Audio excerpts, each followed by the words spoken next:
네, 어느덧 이제 창세기 강의가 이제 2달 만에 이제 마무리가 되고 있는데요. 우리가 연초부터 이제 시작하면서 창세기 앞에 1장부터 11장까지 네 가지 사건들, 창조, 타락, 홍수, 민족들에 대한 내용들을 살펴봤고요. 그리고 나서 이제 12장부터 시작되는 50장까지 나아가는 아브라함, 이삭, 야곱, 그리고 오늘 마지막 오늘 요셉에 관련된 이야기로 이제 창세기에 대한 전반적인 부분들을 이제 마무리하려고 합니다. 오늘 이 본문 안에는 두 가지 핵심적인 내용이 담겨져 있습니다. 바로 용서에 대한 부분과 또 한 가지는 구원에 관한 이야기입니다. 과연 어떻게 우리가 용서할 수 있는 삶을 살 수 있는지, 그리고 구원이라는 그런 부분들이 얼마나 값지고 또한 우리가 복음이라 생각하는 그 구원의 핵심이 얼마나 귀한 것인지 이 시간 오늘 말씀을 통해서 함께 나누는 그런 복된 시간이 되길 소망합니다. 오늘 그 본문의 배경은 이렇습니다. 이제 그 야곱이 이제 죽어요. 그 야곱의 아들들이 야곱이 죽자 요셉에게 두려움을 갖기 시작합니다. 왜 두려움을 갖기 시작했을까요? 찔리는 게 있기 때문이죠. 그 전까지는 이제 야곱이라는 그 아버지의 테두리 안에서 이제 아버지가 살아계실 동안은 이 요셉으로 하여금 우리를 좀 보호해 줄 수 있었지만 이제 아버지가 이제 돌아가시자 형제들은 이제 이 요셉에게 행했던 자신들의 잘못된 부분들이 이제 생각나기 시작합니다. 그리고 그 일로 말미암아 자신들이 죽음을 당할 수 있겠구나라는 그런 두려움을 갖기 시작했다라는 것이죠. 그들이 과연 어떠한 잘못을, 커다란 잘못을 범했길래 그들이 이토록 두려워했을까요? 창세기 37장으로 이제 거슬러 올라가 보면은 이 야곱은 이 요셉을 특별히 더 사랑했죠. 그래서 장자에게 입히는 그 채색 옷을 입히고 또 형들은 멀리 양들을 치러 갈 때 그 요셉은 아버지의 곁에서 집을 지키는 그런 모습들을 보면서 형제들은 이 요셉을 시기하기 시작합니다. 꼭 미운 그런 동생 있잖아요. 부모님께 고자질하는 그게 딱 요셉이었어요. 형들이 무엇인가 잘못하면은 그대로 가서 아버지에게 일러 바치는 딱 미움받기 좋은 그런 스타일인데 이제 이러한 요셉 하루는 형제들이 멀리 이제 세겜 지역까지 가서 양떼들을 돌보러 떠났습니다. 그러자 이제 아버지가 형제들을 걱정하기 시작했죠. 세겜 지역으로 간 자신들의 아들들을 걱정하면서 이 요셉을 보냅니다. 그리고 형들이 잘 양떼들을 지키고 있는지 형들이 잘 지내고 있는지 보고 오너라라고 이제 보냅니다. 그리고 이제 형들을 찾아서 이제 그 길을 떠나는데요. 드디어 이제 저 멀리 형제들이 그 요셉을 바라보죠. 그러면서 그들이 이야기합니다. 꿈꾸는 자가 오는도다. 그토록 평소에 싫어했던 그 요셉이 혼자 오고요. 들에는 지금 보이지 않는 아무도 없는 그런 상황 속에서 이 요셉이 혼자 다가오자 이 형제들은 이제 계획을 세우기 시작합니다. 어떤 계획이냐면 바로 이 요셉을 죽이자라는 계획을 세웁니다. 이제 그를 구덩이에다가 그를 던져놓고 이제 어떻게 죽일지 고민을 하다가 그래도 첫째 형인 맏형인 르우벤이 말리죠. 그래도 우리 죽이지 말자. 우리 동생이니까 죽이지 말자라고 이 동생을 어떻게 구할까 고민하면서 잠시 자리를 비운 사이에 미디안 상인들이 왔던 틈을 타서 이 요셉을 팔게 됩니다. 바로 우리가 잘 아는 애굽으로 팔리게 되는 것이죠. 17살이라는 그런 어린 나이에 요셉은 아무도 모르는 그런 외국 땅에 이국 땅에 인신매매 당해서 팔리게 되는 거예요. 아버지의 그런 사랑을 받으면서 고이 자랐던 이 사람이 이제는 종으로서 인신매매 당해서 아무도 모르는 그 두려운 곳으로 가게 되었다라는 것입니다.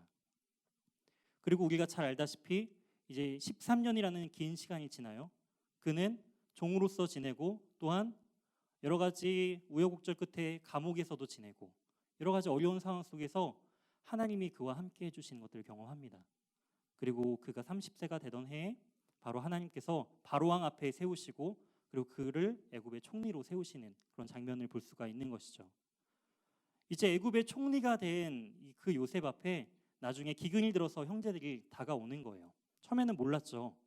우리가 팔고 죽은 줄만 알았던 그 막내 동생이 죽은 줄만 알았더니 나중에는 애굽의 총리가 되어 있는 거예요.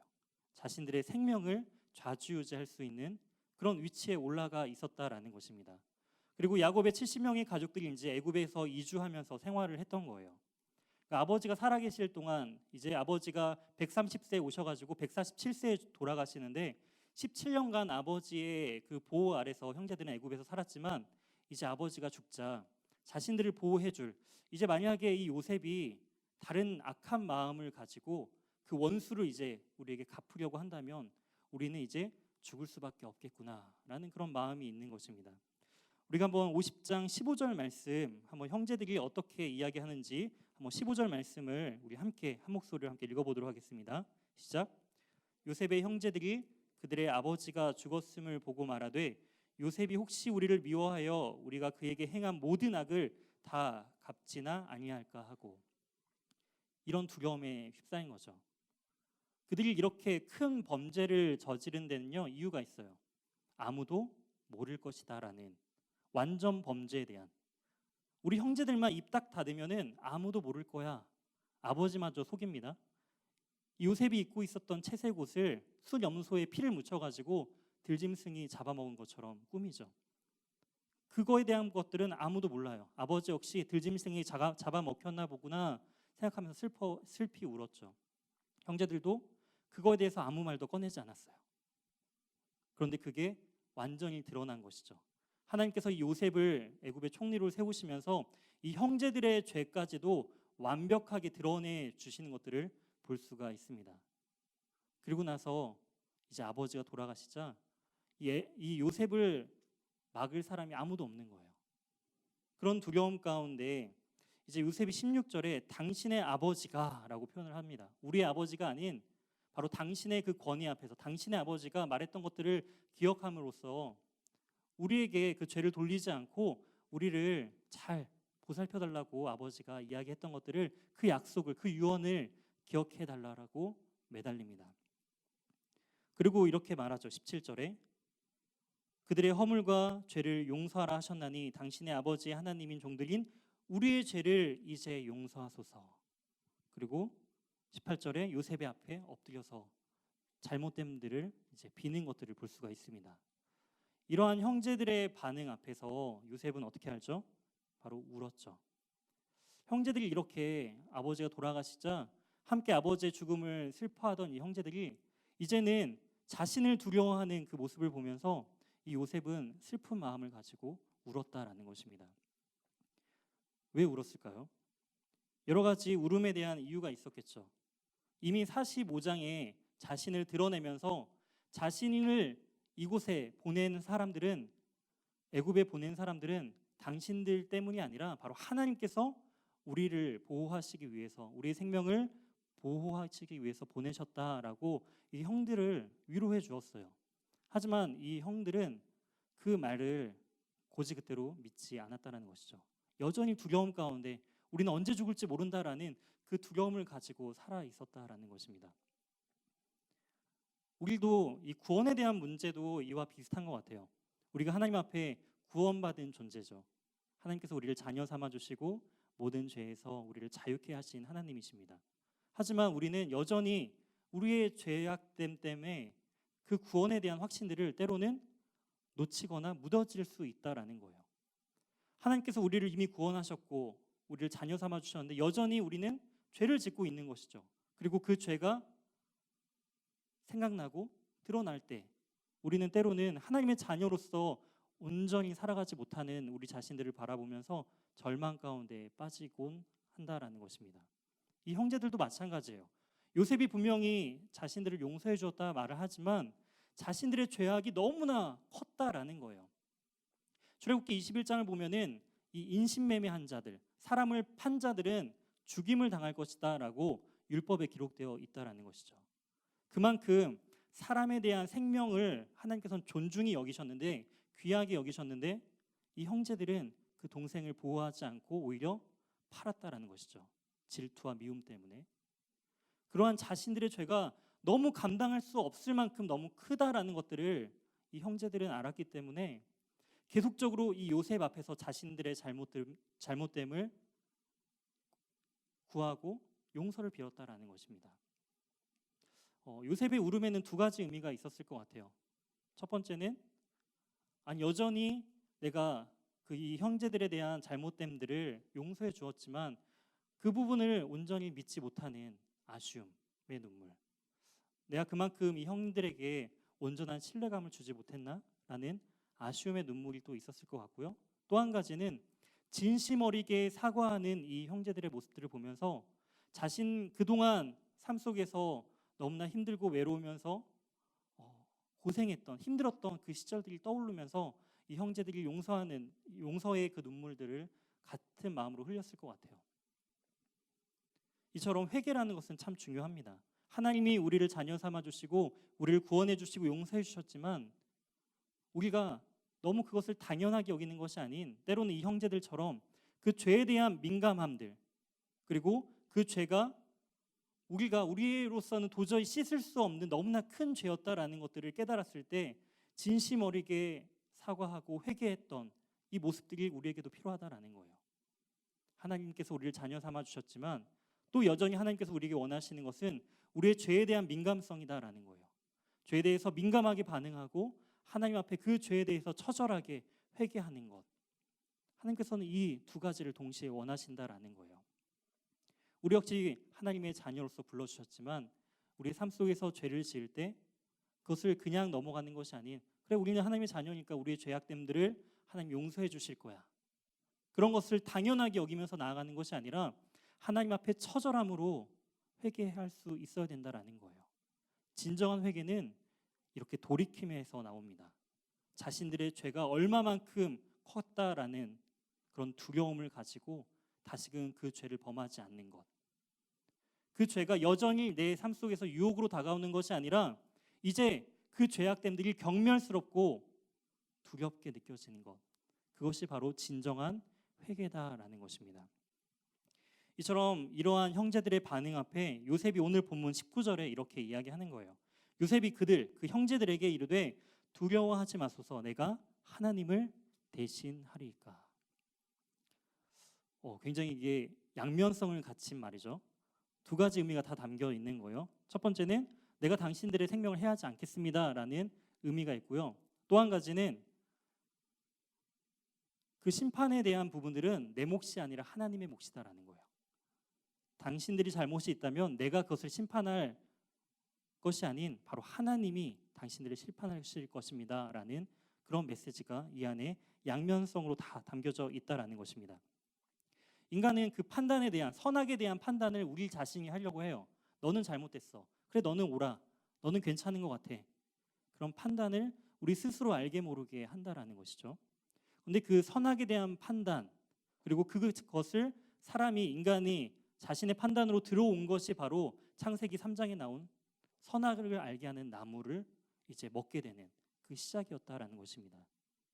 근데 요셉은요 자신이 그런 능력이 있었어요. 자신의 능력으로 이 형제들을 살리거나 죽일 수 있는 능력을 가졌지만 자신이 그러한 주관자가 아니다라는 것들.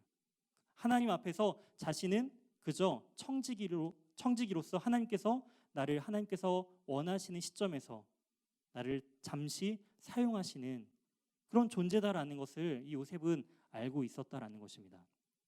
그래서 생명의 주관자 되신 하나님 앞에 선악에 대한 판단은 바로 하나님의 몫이다라는 것들을 이 형제들에게 다시금 깨우쳐주는 것들을 볼 수가 있습니다.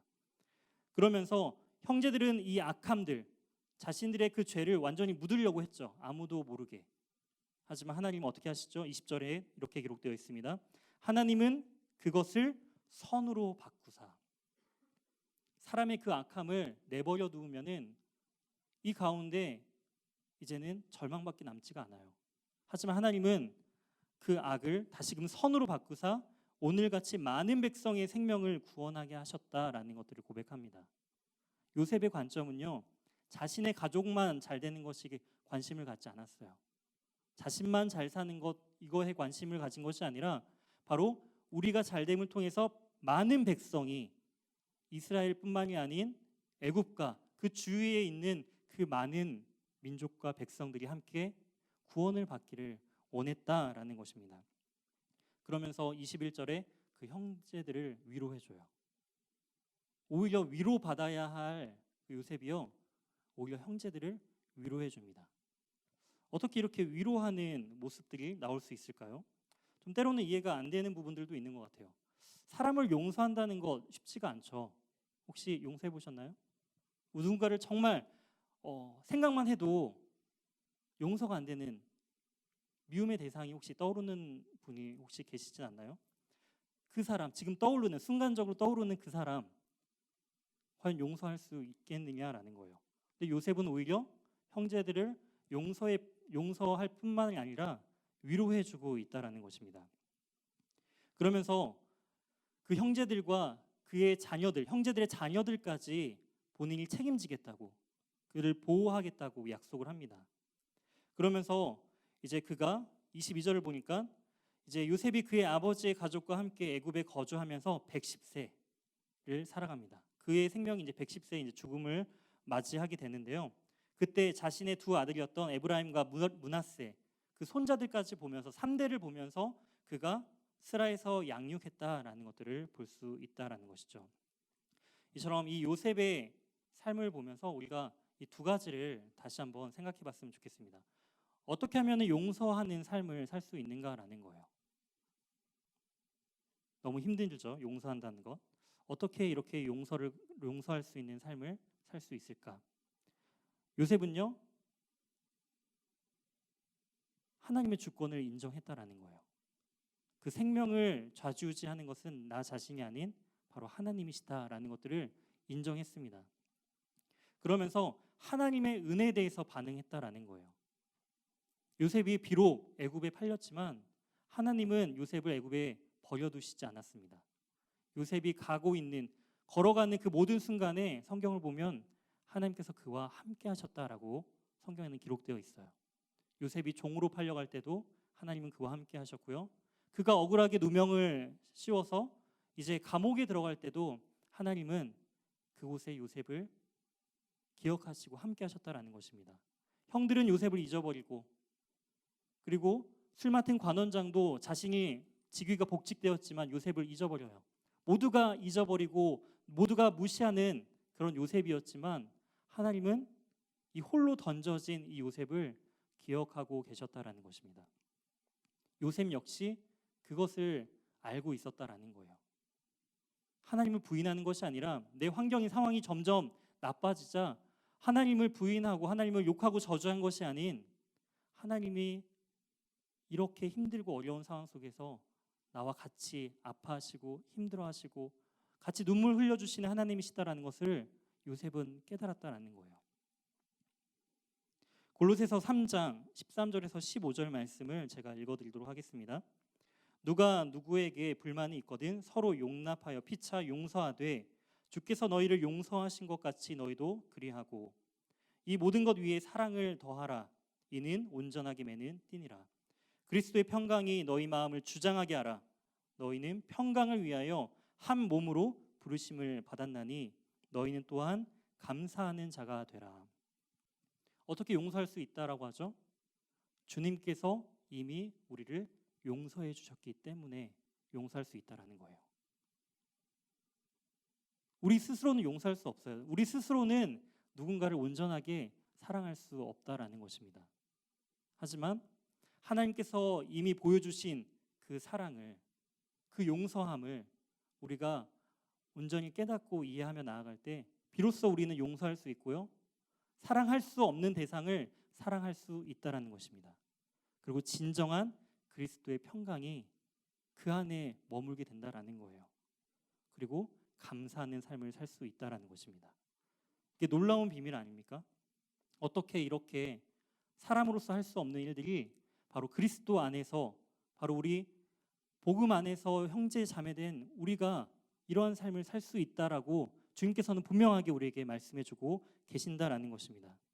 이처럼 우리 가운데 용서하지 못하고 미워하는 그 눌려있는 마음 가운데 자유하시기 바랍니다. 그리스도의 진정한 평강이 온전히 임할 때, 그 구원을 우리 삶 속에서 온전히 누릴 때 우리는 진정으로 하나님의 평강으로, 사랑으로 용서하는 그런 삶을 살 수 있다라는 것입니다. 두 번째는요, 하나님의 꿈을 꾸는 것, 바로 구원이란 하나님의 꿈을 꾸는 거예요. 요셉은 이제 110세에 죽습니다. 창세기를 보면은 하나님의 창조로 시작해서 바로 요셉의 죽음으로 이 창세기는 끝이 나요. 태초를 창조하신 하나님의 창조로서 시작했는데 요셉이 110세에 죽었더라라는 이야기로 성경 이 창세기는 끝을 맺는다라는 것입니다. 그 의미는 과연 어떤 것이 있을까요? 하나님은 영원하시다라는 것이죠. 모든 것을 창조하시고 영원하신 하나님. 하지만 인간은 어떤가요? 죽음이 있다라는 거예요. 누구나 다 죽음, 아무리 큰 권력과 모든 사람의 존경을 받는 그런 존재를 할지라도 결국 죽게 된다라는 것입니다. 인간의 유한함을 우리에게 말씀해 주고 계시죠.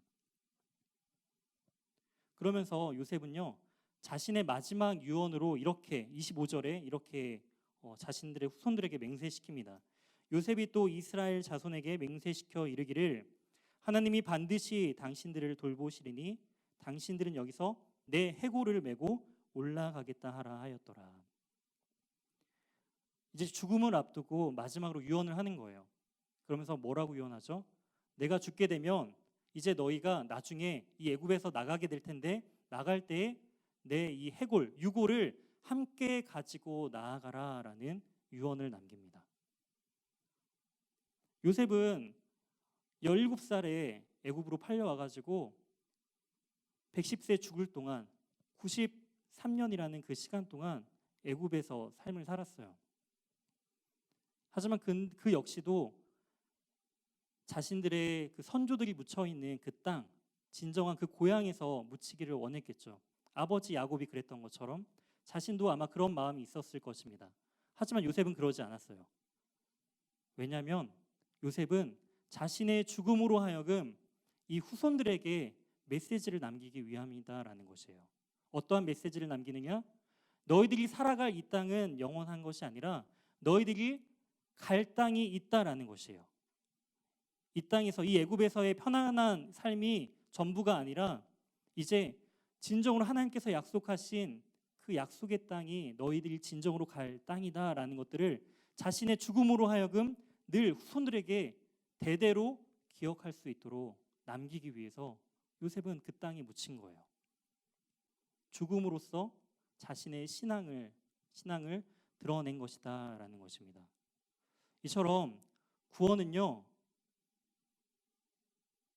그 상황마저도 뛰어넘는 거예요. 죽음마저도 뛰어넘는 게 바로 이 믿음이고 복음이고 구원이다라는 것입니다. 사랑하는 우리 청년 여러분, 우리 청년분들은 구원을 받으셨습니까?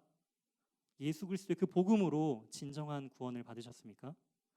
복음은요, 값싼 게 아니에요. 그냥 예수님 믿으면은 모든 것이 그냥 나 구원 얻었어, 천국 가, 이런 것으로 끝나는 것이 아니라 복음에는 능력이 나타난다라는 것입니다. 어떤 능력이요?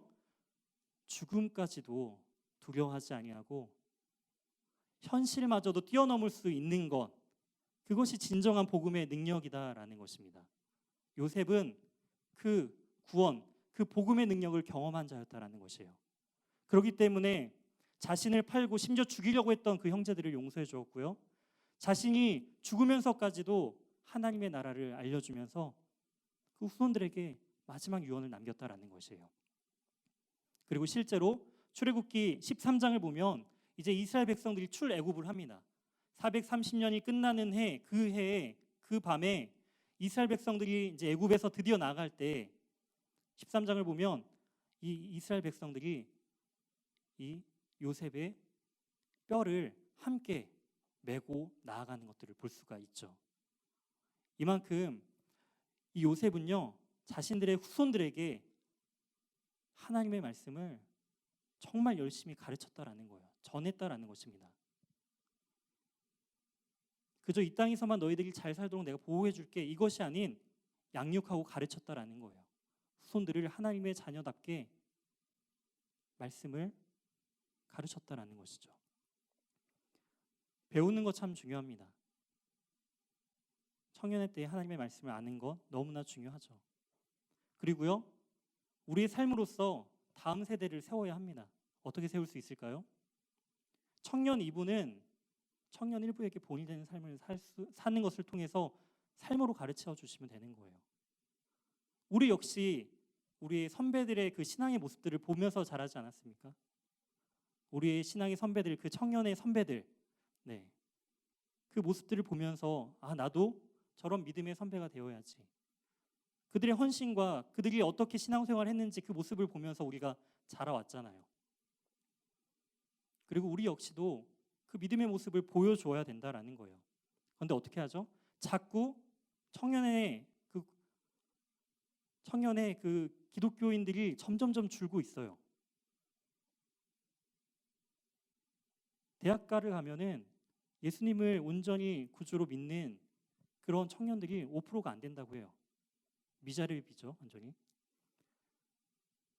선교지예요. 그 정도 수준이에요. 왜 그럴까요? 다를 게 없거든요. 뭔가 기독교인으로서 그런 영향력, 선한 영향력이 나타나야 되는데 그러지 않았다라는 거예요. 우리가 그렇게 살지 못했다라는 것입니다. 그러자 우리의 다음 세대들이 보고 배우면서 자라지 못했다라는 거예요. 너무나 안타깝습니다. 근데 희망이 있어요. 어떻게요? 지금 여기 앉아 계신 우리 청년분들이 이 말씀대로 살아주시면 돼요. 그 삶으로서 보여주시면 됩니다.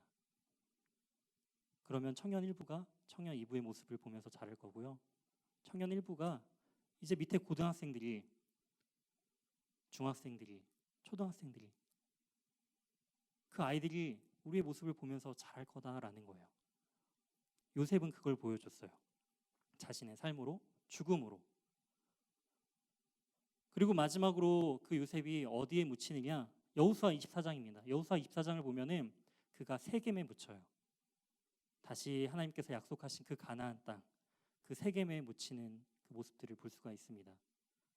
세겜에 가서 그 형제들을 찾기 위해 갔던 그 땅, 때로는 디나가 세겜의 추장에게 말도 안 되는 그 고통을 당하는 가족의 그 고통스러운 자리이기도 했던 그 자리.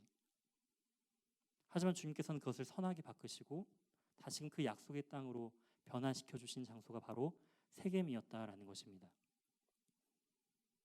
우리 역시 이 땅을 살아가지만 지금 이 자리에 함께 예배드리고 있지만 주님께서 보여주신 약속의 땅이 있다라는 것이죠. 바로 하나님의 나라, 천국입니다. 우리가 그것을 소망하며 살아갈 때 정말 주님께서 주신 그 큰 구원을 우리가 우리의 삶 속에서 누리며 나아갈 때 우리는 그 현실의 모습 앞에서 우리에게 다가오는 그 절망 가운데 좌절 앞에 무너지지 않는다라는 거예요. 요셉이 하나님의 그 신실하심을 인정하면서 형제들을 다시 만날 때 보복한 것이 아닌 바로 하나님의 크신 그 구원의 계획을 바라봤던 것처럼 우리의 삶 속에서 그 하나님의 구원을 온전히 바라봤으면 좋겠습니다. 그러할 때 우리는요, 용서할 수 있고요. 그러할 때 우리는 그 구원의 기쁨을 누림을 통해서 요셉처럼 형제들은 말했죠. 저기 꿈꾸는 자 오는도다. 아니요, 요셉은 자신이 스스로가 뭐가 돼야지 꿈을 꾼 적이 없어요. 그저 하나님의 꿈을 보여주는 자가 되었다라는 것입니다. 우리 역시도 그 하나님의 꿈을 보여주시는 자가 되었으면 좋겠어요. 사랑하는 우리 청년 여러분, 그러한 능력 있는 하나님의 온전한 사랑이 나타나는, 때로는 우리의 죽음마저도 하나님의 그 영광과 하나님의 나라를 드러내는데 사용될 수 있도록 하루하루 주님을 닮아가시며 또한 복음의 그 능력을 온전히 누리며 살아가는 저와 우리 청년분들이 되길 주님의 이름으로 소망합니다.